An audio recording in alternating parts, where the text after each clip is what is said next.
Ya, Assalamualaikum warahmatullahi wabarakatuh. Perkenalkan, saya Asifa Dwi Nuril Huda dari kelas TPB 14A, nomor induk mahasiswa 120 2854 dari kelompok RBL Fisika.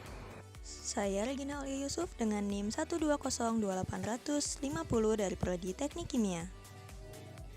Perkenalkan, nama saya Putri Indah Yustianingsih dari Prodi Teknik Kimia dengan nomor NIM 120 280051. Perkenalkan, nama saya Lita Mulia Kasiwi dengan NIM 120310032 dari Prodi Teknik Biosistem. Saya Monika Relan NIM 120280052 dari Prodi Teknik Kimia. Perkenalkan, nama saya Hermila Rivaldi, NIM 1202856, TPB 14, Prodi Teknik Kimia. Bagaimana pesawat terbang dapat terangkat ke udara, sedangkan di bumi terdapat gaya gravitasi yang menarik semua benda yang ada di atasnya? Jawabannya akan kami coba jelaskan dalam video berikut ini. Ada 4 gaya yang bekerja pada sebuah pesawat terbang. 2 di antaranya merupakan gaya yang terjadi secara alami, dan 2 lainnya merupakan gaya buatan.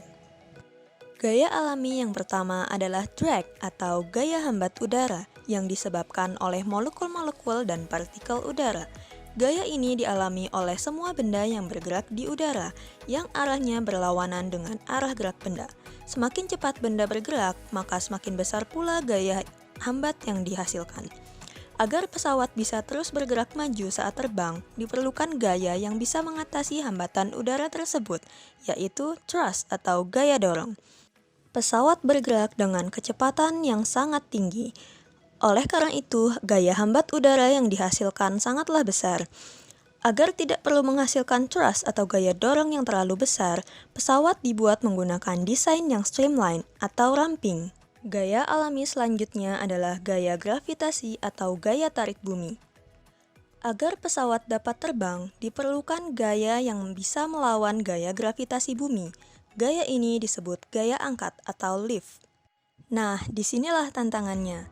Bagaimana gaya angkat dapat dihasilkan?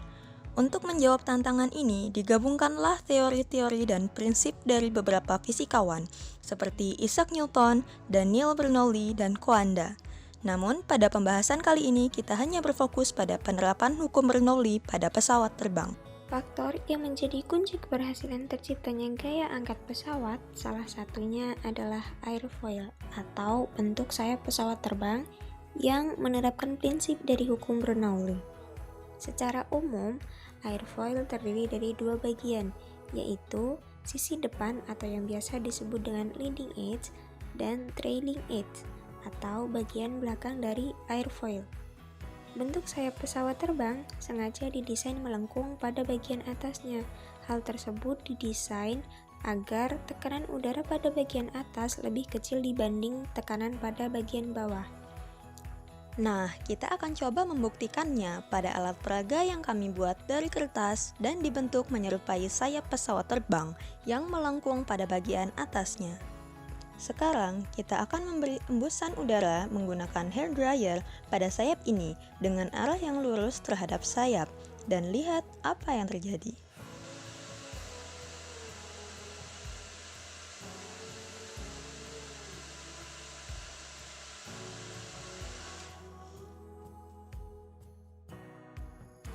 Terlihat bahwa sayap dapat terangkat ke atas secara sempurna.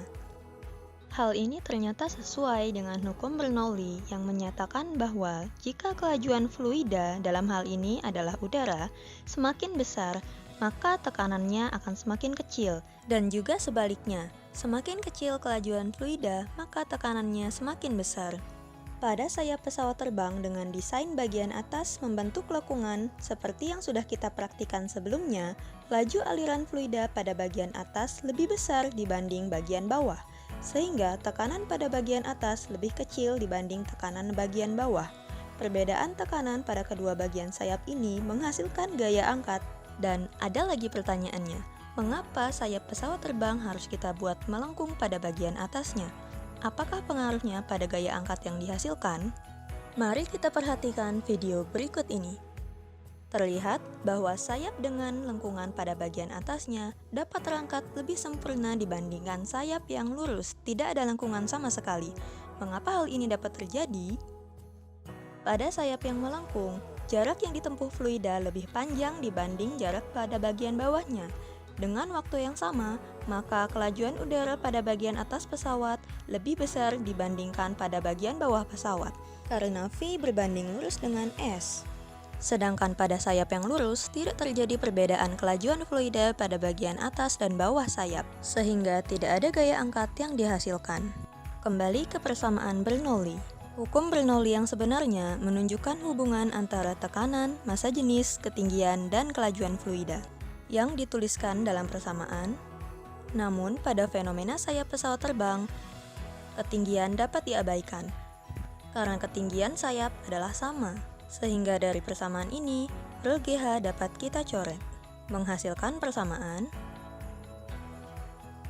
Dengan manipulasi aljabar, didapatkan perbedaan tekanan antara bagian bawah pesawat dan atas pesawat adalah karena P atau tekanan sama dengan F per A atau gaya dibagi dengan luas penampang, maka dihasilkan rumus gaya angkat pesawat sebesar.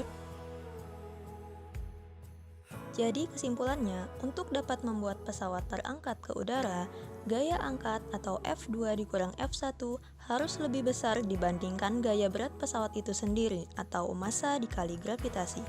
Dan juga tekanan pada bagian bawah pesawat harus lebih besar dibanding tekanan pada bagian atas pesawat. Dan kecepatan aliran fluida pada bagian atas pesawat lebih besar dibandingkan kecepatan aliran fluida di bagian bawah. Sekian video pembahasan dari kami. Terima kasih, semoga bermanfaat.